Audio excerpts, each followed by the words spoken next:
Conversatorio. Trayectoria de descarbonización y transición energética. Para ello, invitamos a la doctora Ángela Cadena, exdirectora de la UPME y consultora en energía. Ella es ingeniera eléctrica, cuenta con un máster de la Universidad de los Andes en esta misma área y un doctorado en ciencias económicas sociales de la Universidad de Genève en Suiza. Ha sido coautora en 6 libros especializados en su área y de experticia y de artículos para revistas científicas. Y también invitamos a Juan Benavides. Él es investigador de FEDesarrollo, quien ha sido vicedecano de investigación de la Facultad de Ingeniería y director del Centro Interdisciplinario de Estudios sobre el Desarrollo CIDER de la Universidad de los Andes. Además, fue asesor de la Comisión de Regulación de Energía y Gas GREC y especialista senior de infraestructura del Banco Interamericano de Desarrollo en Washington.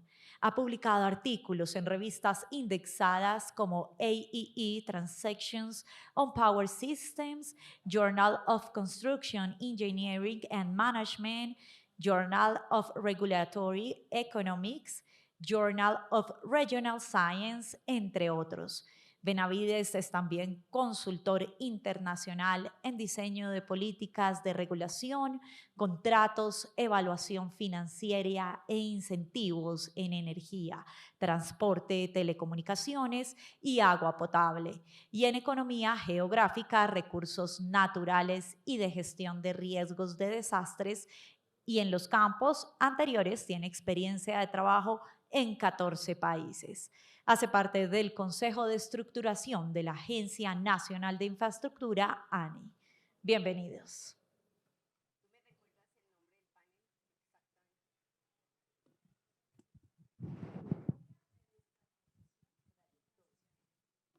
Gracias, buenos días a todos.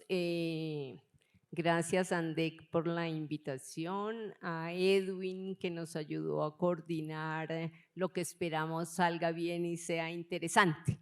Entonces, para comenzar exactamente con el título, Trayectoria de descarbonización en Colombia, voy a hacer una mención muy cortica a un trabajo que creo que se ha venido divulgando de manera amplia, que se hizo con el Centro Regional de Estudios de la Energía, donde miramos distintas trayectorias de descarbonización de la economía para este país. Son escenarios, por supuesto, uno de los escenarios pues tenía que ser el correspondiente a la meta de la reducción del 51% en el 2030 y una descarbonización neta en el 2050.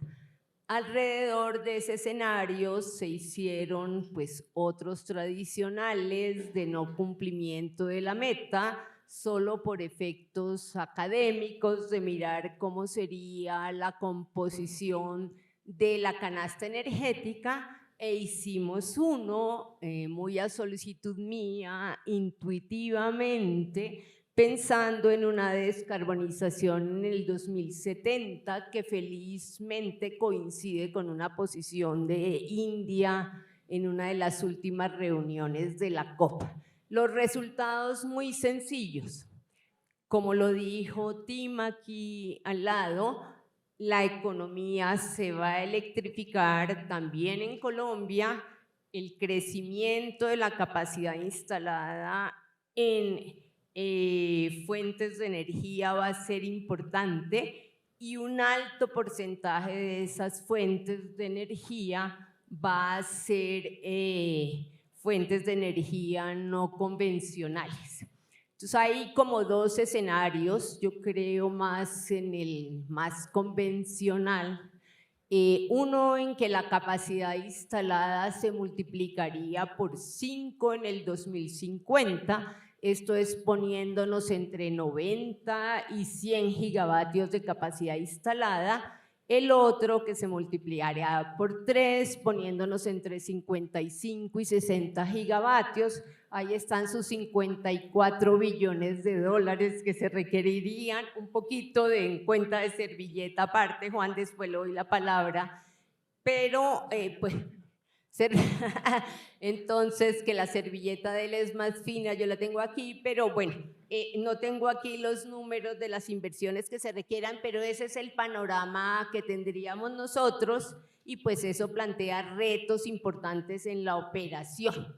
Entonces, con la presentación introductoria de Tim, pues podemos meternos aquí como en una burbuja y empezar a hacer un ejercicio mental que estamos antes de la pandemia y que tenemos un diagrama presentado por la Comisión de Regulación sobre cómo se deberían profundizar los mercados, trabajar en los mercados de corto plazo, trabajar en los mercados de mediano plazo y trabajar en el mercado de largo plazo para cumplir no con estas expectativas porque no habíamos visto esas metas de descarbonización, pero para seguir profundizando lo que se había hecho en la industria eléctrica a partir del 94 en nuestro país, que creíamos iba en la buena dirección y pues requeriría ajustes.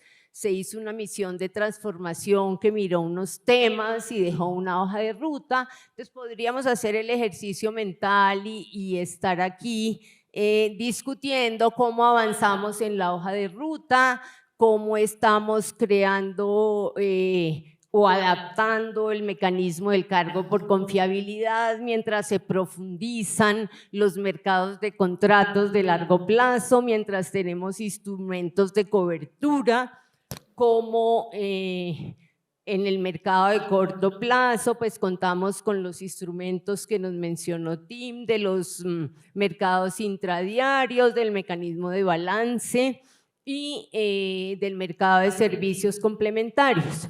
Y adicional a eso, planteado por la misión en el foco central, que era cómo logramos que haya una mayor innovación y que el cambio técnico estuviese en el mercado eléctrico para tener nuevas agentes, nuevas formas transaccionales y cómo tendríamos, cómo lograríamos una participación más activa de la demanda, nuevos agentes, generación distribuida, vehículos eléctricos, etcétera, y ver cómo vamos. Pero creo que eso no sería lo mejor en este momento, aunque vamos a conversar de eso. Entonces quiero darle la palabra a Juan para ver cómo ve el panorama sobre señales de inversión a largo plazo, sobre la subasta del cargo por confiabilidad que se nos viene.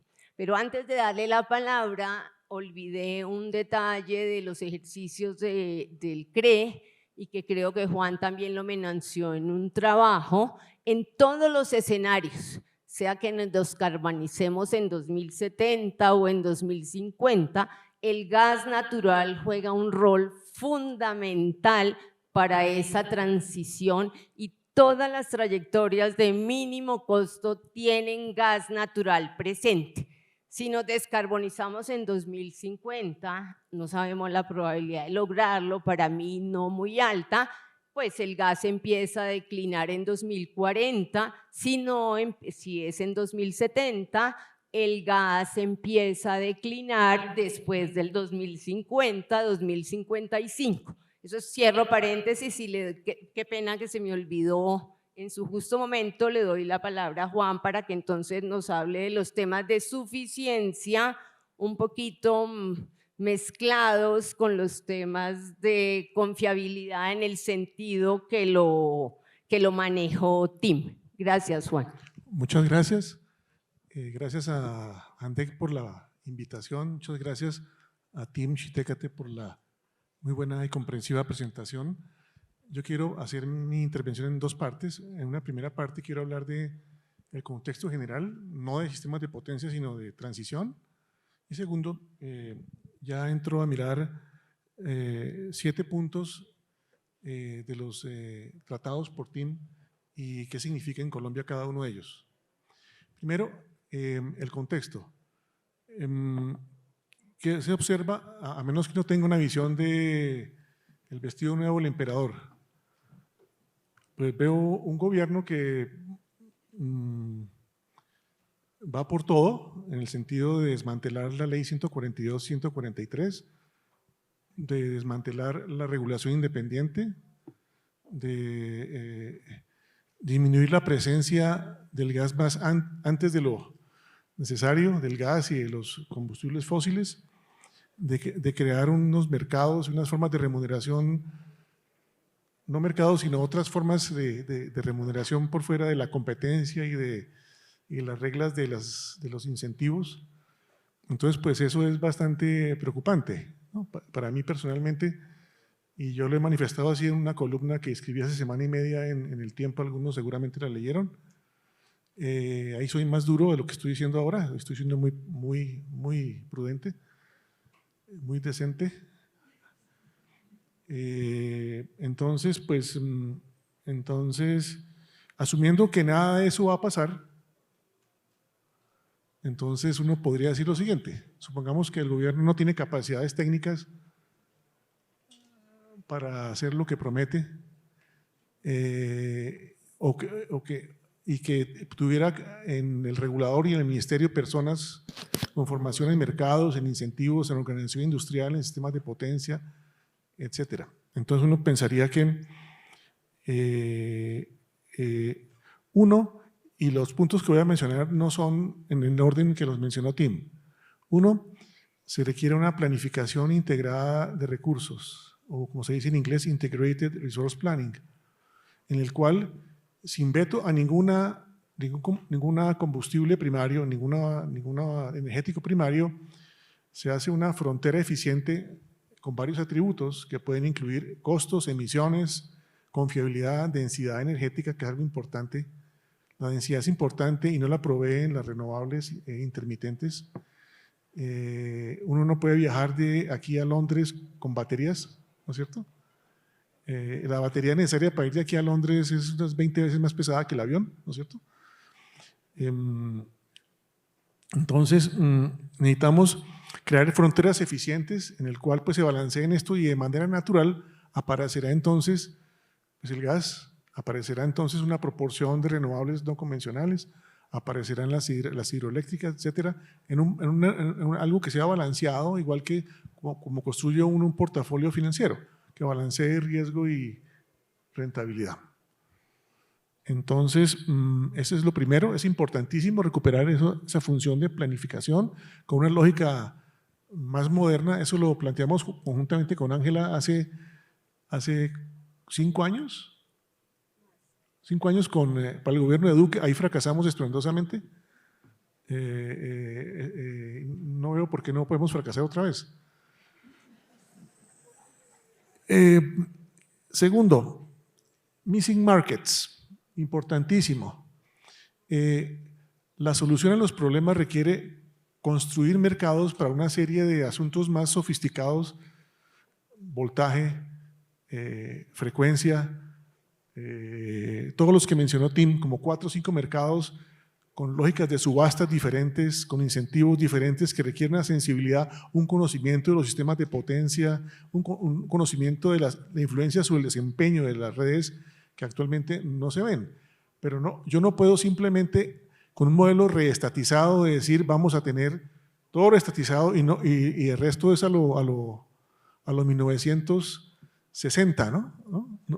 Que es como es un retroceso que yo observo que se está dando. Necesitamos crear mercados muy sofisticados. El mecanismo de cargo por confiabilidad es sofisticado, posiblemente como discutimos en el paper con Ángela hace el 2018, es un mecanismo paradójico en el sentido de que la ausencia de firmeza que se pretendía cubrir con ese reliability payment fue surtida, paradójicamente digo yo, por más hidroelectricidad. Es decir, no sirvió para bajar ese 70-30 que siempre ha estado fluctuando, para volverlo, por ejemplo, 60-40 o algo así. No cambió del todo, entonces el riesgo sistémico del desabastecimiento pues, se ha mantenido. Entonces, el mecanismo es sofisticado, pero ha sido insuficiente para proveer reducción del riesgo sistémico en ese mercado. Tercero, el problema de invertir en redes, en transmisión. Cuando uno tiene muchísimos parques eólicos y fotovoltaicos de gran tamaño y concentrados en áreas geográficas distantes a los sitios de consumo como Guajira, etcétera, pues las redes de transmisión se tienen que multiplicar. Ustedes se acuerdan que hace unos 2 meses por ahí el Economist dedicó toda una separata a transmisión, ¿no es cierto? Que es algo importante y central en toda transición energética. Y la transición, pues es importante tener esa transmisión reforzada porque pues, la disponibilidad de las fuentes es concentrada en algunas horas del día y toda la energía que produce, por ejemplo, los paneles solares en parques va a estar concentrada en 4 horas del día y tenemos unas redes que tienen que evacuar eso, entonces la capacidad de transmisión tiene que multiplicarse por 2 o 3 y va a estar fuera de servicio una parte del tiempo después. Necesitamos subestaciones también reforzadas para resolver el problema como el que tiene Bogotá, de que en algún par de años podemos tener un problema de ingreso de energía a la ciudad porque no hay voluntad de comunidades o hay permisos ambientales difíciles de tramitar para instalar redes de subestación o anillos alrededor de las ciudades. Entonces, ese es algo importante, la transmisión multiplicada y las subestaciones asociadas. Cuarto, remuneración de redes de distribución. Cuando la densidad, ya no en parques grandes, sino en recursos energéticos distribuidos, se vuelve muy alta, entonces viene la remuneración volumétrica de la red de distribución fracasa. ¿Por qué? Cada vez menos se importa de la red. Entonces, hace unos 3 o 4 años, Frank Wallach hizo un paper muy interesante en el cual pues, recupera la noción de tarifas binomiales, two-part tariffs, en la cual se balancea la necesidad de, primero, remuneración eficiente de la red de distribución y segundo, se permite que si llegan formas más baratas de provisión del servicio de energía, pues puedan ingresar también. Entonces, es una forma de remunerar sin barreras a la entrada de la innovación que pueden venir de nuevas tecnologías renovables y de baterías que todavía están muy lejos de su frontera comercial. Se requiere, es posiblemente cuando la densidad de recursos descentralizados empieza a crecer, es posible que se requiera la presencia de un operador de red de distribución para coordinar con el operador de red nacional, con el XM, las operaciones y tener voltajes, frecuencias, desconexiones bien hechas. Esos arreglos de coordinación entre diversos niveles de tensión, etcétera, pues han sido discutidos pues mucho en el pool de California y ahí nos hemos nutrido mucho de los insights que provee Lorenzo Christoph al respecto de cómo se coordinan este tipo de actividades. Muy bien. Quinto, capacidad de pago. Cuando ya las inversiones en transmisión se multiplican en varias proporciones y como nos mostró Tim en la gráfica, la componente de transmisión se aumenta, las necesidades de refuerzo, para mantener niveles de confiabilidad, etcétera, se aumentan. Falta ver si el resultado final es más costoso que el actual. Es un problema empírico, no ideológico. Entonces vamos a ver si esa mayor limpieza la puede pagar el usuario final de los estratos unidos. Entonces es un problema también de política pública de decir yo quiero la limpieza pero tengo que pagarla, me toca ver cómo lo remunero y dónde saco el dinero para hacerlo. Posiblemente el sistema de subsidios cruzados ya sea insuficiente y hay que revisarlo de manera integral. Bueno, ajustes a la entrada. Aquí tenemos en este momento 2 mecanismos alternos, no coordinados, que son las subastas de renovables y el cargo por confiabilidad. Y solo por chiripa los dos van a dar una solución óptima, ¿no es cierto? porque a la medida que entre renovable no convencional, pues se requiere más firmeza, etcétera, y eso no está debidamente ajustado ni coordinado. Entonces se requiere tener una integración de los dos. Yo no tengo la solución, sería muy interesante discutirlo, una solución que integre las dos cosas. Pueden ser subastas con atributos múltiples, así, unas subastas que no sean únicamente por costo mínimo, sino y eso ya se usa en muchas partes, subastas por lo menos por un par de atributos para ajustar las cosas de forma que balanceen el ingreso de las renovables, pero al tiempo respeten la seguridad del sistema. ¿Puedo interrumpirlo, Juan, para Sí. darle la palabra a Tim justamente sobre Yo voy a ese acabar con tema? una frase nomás. Bueno. Frase nomás.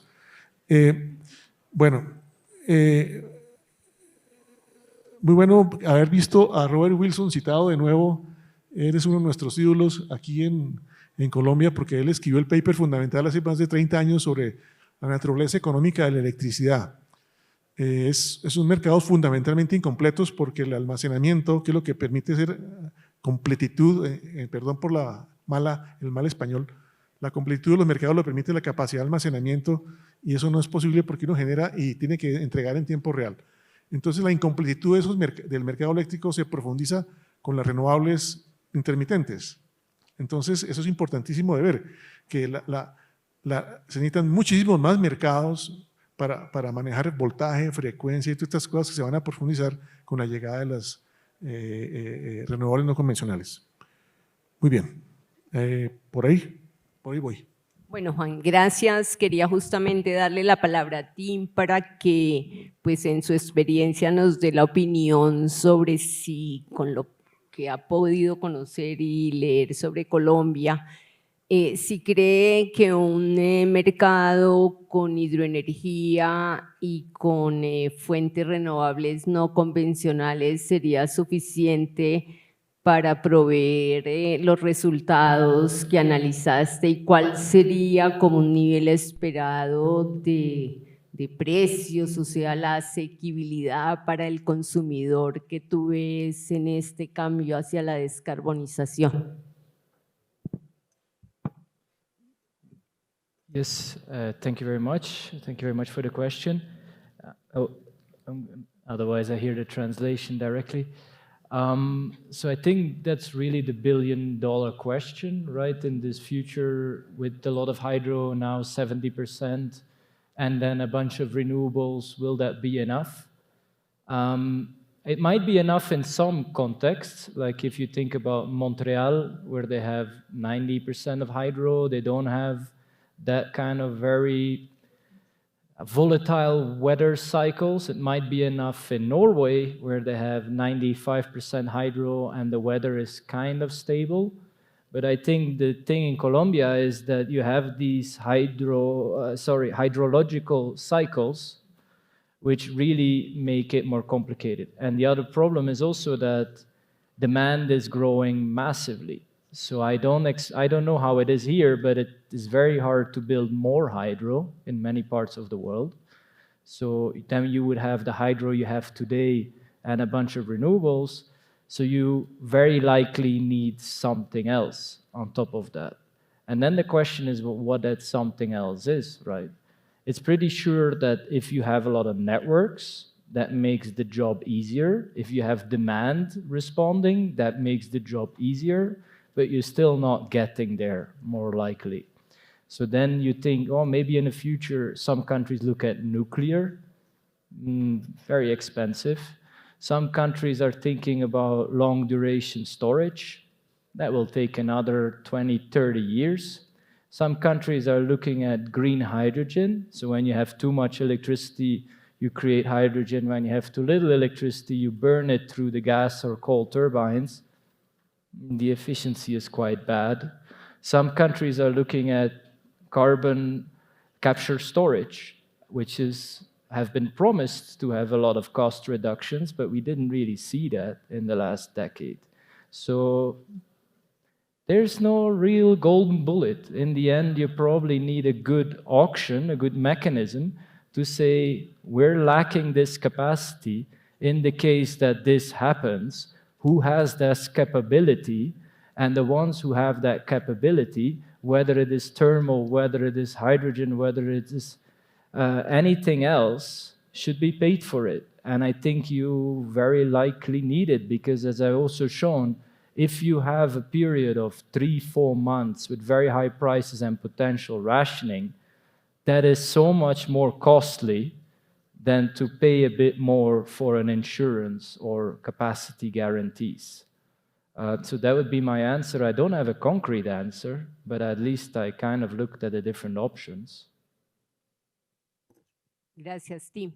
Juan, volviendo a lo que puede suceder con este efecto fenómeno del niño más en el mediano plazo y después hablamos de agosto en adelante, ¿cómo ve usted esa combinación de recursos en ese planeamiento integrado? Él y yo hemos tenido algunas discusiones, me gusta mucho el enfoque de portafolio porque eso ofrece muchas opciones, evita que el planeador señale cuál es la composición óptima con el riesgo de equivocarse seguramente.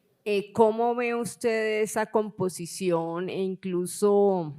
Creo que salió una entrevista en La Silla Vacía de algún defensor del carbón. El carbón y las empresas están recibiendo las señales del mercado y eso es para mí como la magia de los mercados y están tomando decisiones de si se quedan o no, ¿no? Yo siempre me he hecho la pregunta por qué la minería de los minerales para la transición va a ser de facto mejor que la minería de recursos que tienen gases de efecto invernadero. Siempre he tenido esa duda, ¿por qué hoy éramos absolutamente tarados para manejar un tipo de minería y mañana amanecemos genios, cumplimos todas las restricciones ambientales para la minería del cobre, si tuviéramos litio para el litio, negociaríamos magnífico con las comunidades, siempre el cerebro como que no me funciona. Entonces, ¿qué ve Juan ahí? Este personaje ve todavía un rol del carbón en el corto plazo, pues eso es lo que tenemos que analizar, no satanizar algún recurso. Les decía que del gas en el mediano e incluso largo plazo se ve un rol, pero yo no sé cómo lo vea usted, Juan, digamos, para un fenómeno del niño, no que está un poquito asustador, sino más pensado con calma en su idea de la planeación integrada de recursos. Así pues, yo hago el paralelo con las subastas de espectro, en las cuales cuando usted encuentra que tiene que resolver algún tipo de problema, por ejemplo, la concentración, en muchos países solo tienen 1 o 2 operadores de telecomunicaciones. Entonces, ¿qué se hace? Pues si el regulador considera que debe promoverse la competencia, entonces hace una subasta para solo entrantes, o en la subasta en la cual todos compiten, se le dan bonos a los que yo quiero privilegiar de manera explícita por política pública. Eso ya existe, eso es un diseño que, por ejemplo, Paul Milgrom utilizó en las subastas de espectro en Estados Unidos cuando se quería hacerlo, y yo no veo por qué no se puede hacer aquí. Si yo quiero hacer una subasta de cargo por confiabilidad, que el gas, por ejemplo, u otros energéticos que dan firmeza, pues reciban unos bonos cuidadosamente diseñados para que tengan una forma de ingresar y no solamente ganen unas tecnologías solo por el costo unitario, que es una forma muy torpe de mirar el asunto porque no tiene otros atributos incorporados. Entonces, uno puede hacerlo, o una subasta y perdón, nos metimos en tecnicismos cuando el Titanic está con el iceberg al frente, ¿no? En país. Entonces ahí, o multicriterio, digo yo, subasta de multicriterio, o hacer subastas de tipo Milgrom con bonos para las tecnologías que yo quiero privilegiar de manera explícita. Es una posibilidad. Es ingeniería de subastas. Ok. Tim, te quiero hacer una pregunta, no te la había advertido, lo siento, pero se me ocurrió ahorita mirando los problemas que tenemos en las renovables. Yo estaba expectante en ver cómo las renovables iban a complementar o a suplir la falta de recurso hídrico en este niño, y me quedé otra vez con los crespos hechos. Desde ayer hablo de frustraciones totales en múltiples temas. Juan ya mencionó uno, pero pues no veremos mucho. Pero lo que sí es cierto, también tratando de ser equilibrada, es que los problemas de negociación con comunidades en los proyectos, en las redes, son grandes en todos los países. Pues hace 10 años, desde ya en Estados Unidos, estaba señalando esas dificultades.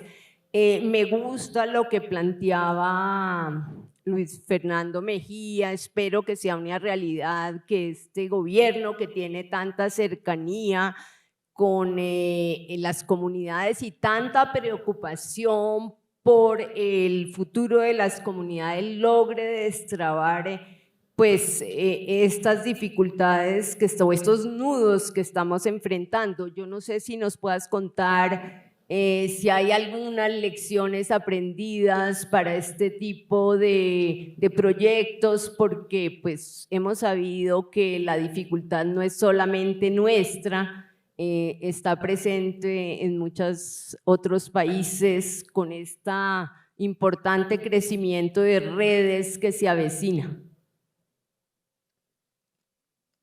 So thank you very much. If I understood well, the key question was issues with renewable deployment and lands and so on. Is that correct?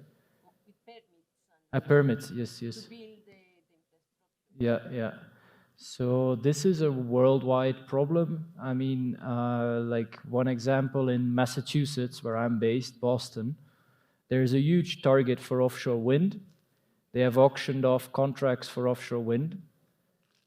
But then suddenly COVID hit and like everything became more expensive. So suddenly many of these offshore wind builders just said, contract is not enough, let's renegotiate.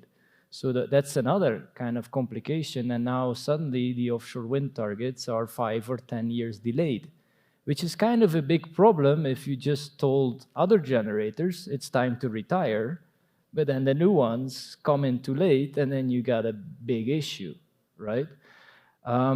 Yes, there's besides the financial problem, which is the example in the Massachusetts case, but it's a real big problem now because of supply chains, and actually for the first time cost of renewables went actually up this year rather than going down. Same for batteries. That has to do with that might go down again, but it's something new which has really shaken the sector. Is the permitting, which is sort of public resistance, and then the physical issue, the grid connections. And it depends where you are in the world, which one is the biggest problem.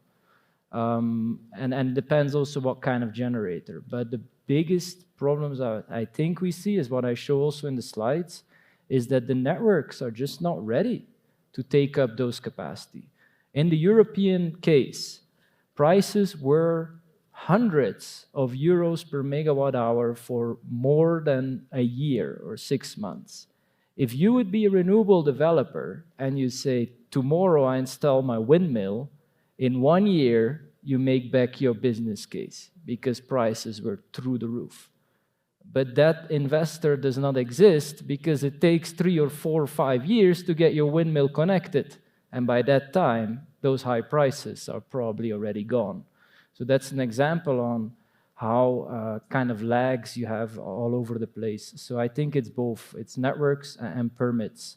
And this really also complicates the question on, can we rely on hydro renewables? Well, you really need to make sure that those renewables come in quick enough, and that's very complicated.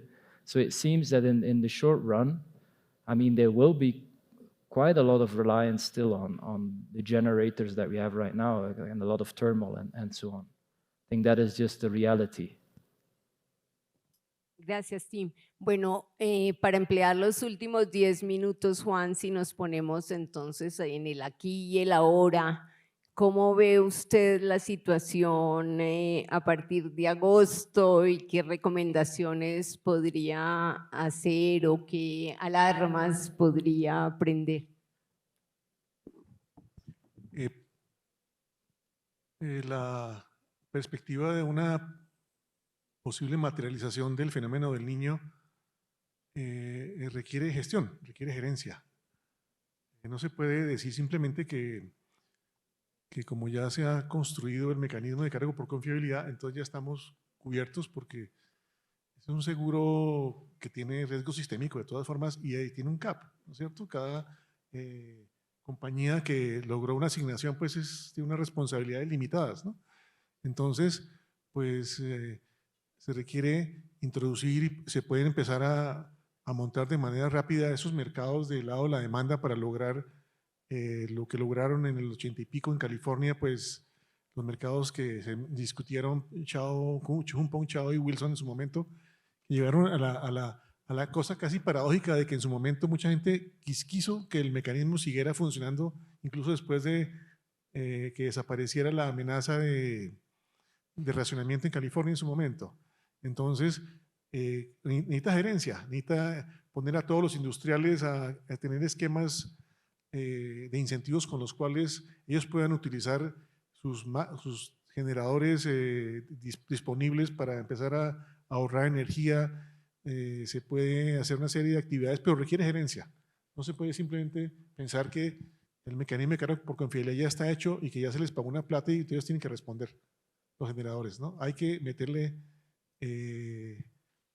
actividad, eso es lo que yo vería.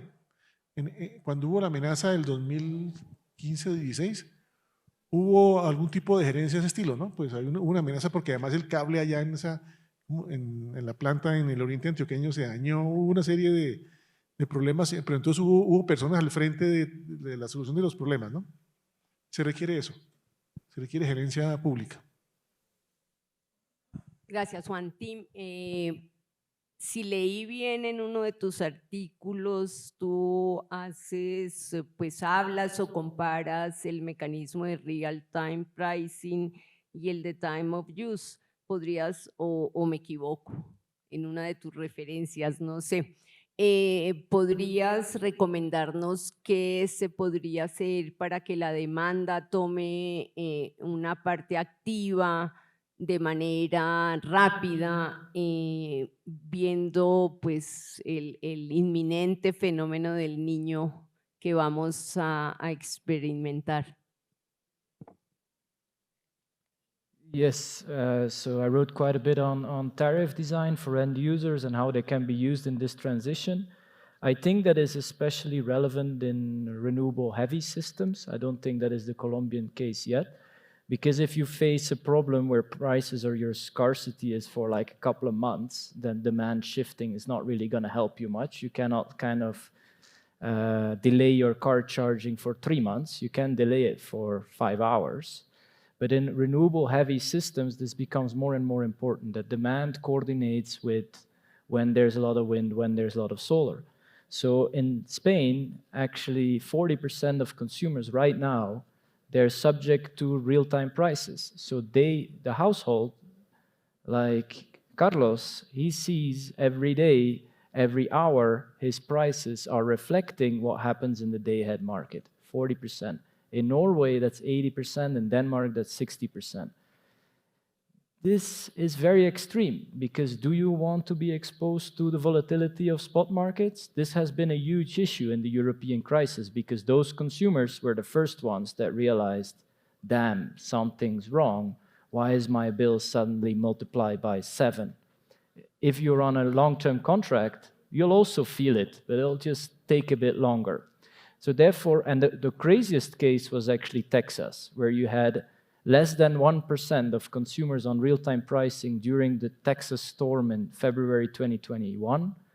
These consumers had rates at a bill of more than $10,000 because for 5 days in a row, the price was equal to $10,000 per megawatt hour. Now, right now, real-time pricing is outlawed in Texas. You just cannot do it anymore. So you need to find something in the middle, which is you want to tell consumers, use your electricity when the system is really in abundance and don't use a lot of electricity when it's scarce. So these time of use prices, which is now increasingly adopted in the United States, is a good way in the middle. It's kind of predictable.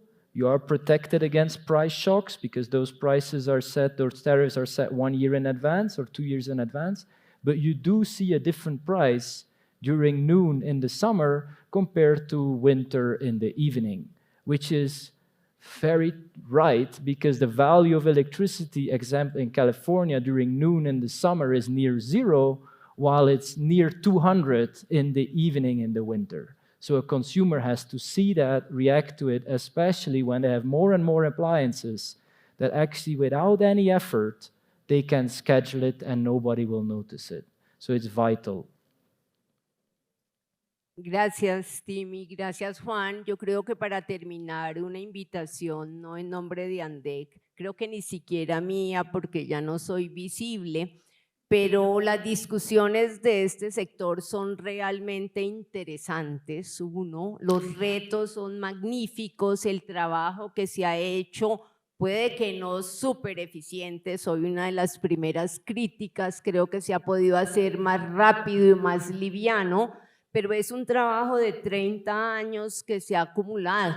Una invitación, no sé a quién, yo decía, aquí estamos los que estamos preocupados y medio entendemos, porque yo no he acabado de entender todo y quiero seguir aprendiendo y entendiendo, pero es una invitación de verdad, no sé a quién, a que estos temas se discutan, a que estos temas se miren. Mire, solo son fascinantes por revisarlos y para mí por la confrontación me parecería magnífico tratar de entender qué está pasando y cuál es la preocupación. Claro que los precios al consumidor final son una preocupación súper válida. Claro que querer ser un país ejemplo en temas de descarbonización, a mí no me parece tan súper válida, pero en este mundo la podemos poner sobre la mesa. Es un tema que va a pasar, entonces vale mucho la pena mirar cuánto cuesta.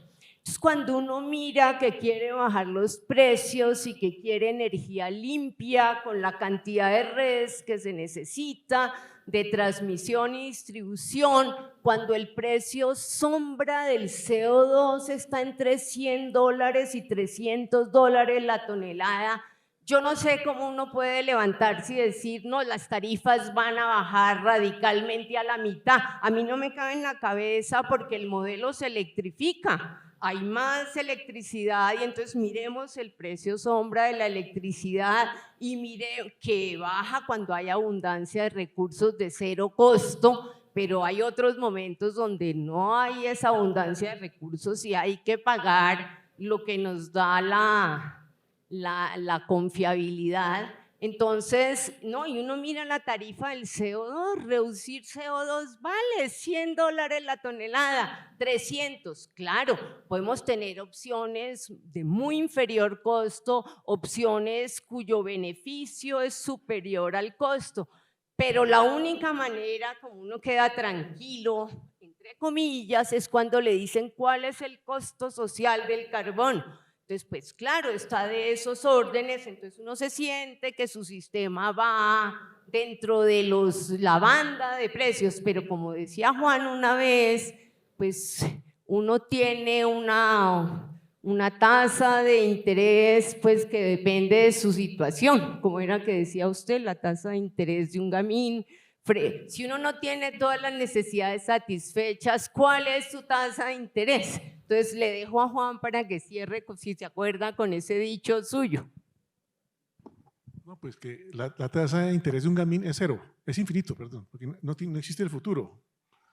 Entonces, pues la de un país pobre que necesita balancear entre crecer y limpiarse, pues posiblemente se vaya por el lado de crecer. Existe en economía lo que se llama la curva invertida de Kuznets, que no es una ley de la economía, pero es una regularidad que todavía tiene algún tipo de expresión empírica, en la cual en la horizontal están el PIB per cápita y en la vertical está la contaminación per cápita. Entonces hay una U invertida. Los países pobres van invirtiendo y van contaminando. Llega un punto en el cual ya hay un ambiente construido, ya están construidos hospitales, carreteras, etcétera, y hay una sociedad de servicios, por tanto ya podemos empezar a bajar el consumo de energía y bajar la contaminación y empezar y seguir creciendo. Pero nosotros no hemos llegado todavía y no podemos hacer un cortocircuito entre donde estamos a un crecimiento del PIB, pasar de 6.000 a 12.000 dólares per cápita sin consumir más energía. Y no toda la energía se va a electrificar, ni toda la electricidad se va a producir con renovables en 20 años. Muchas gracias a todos.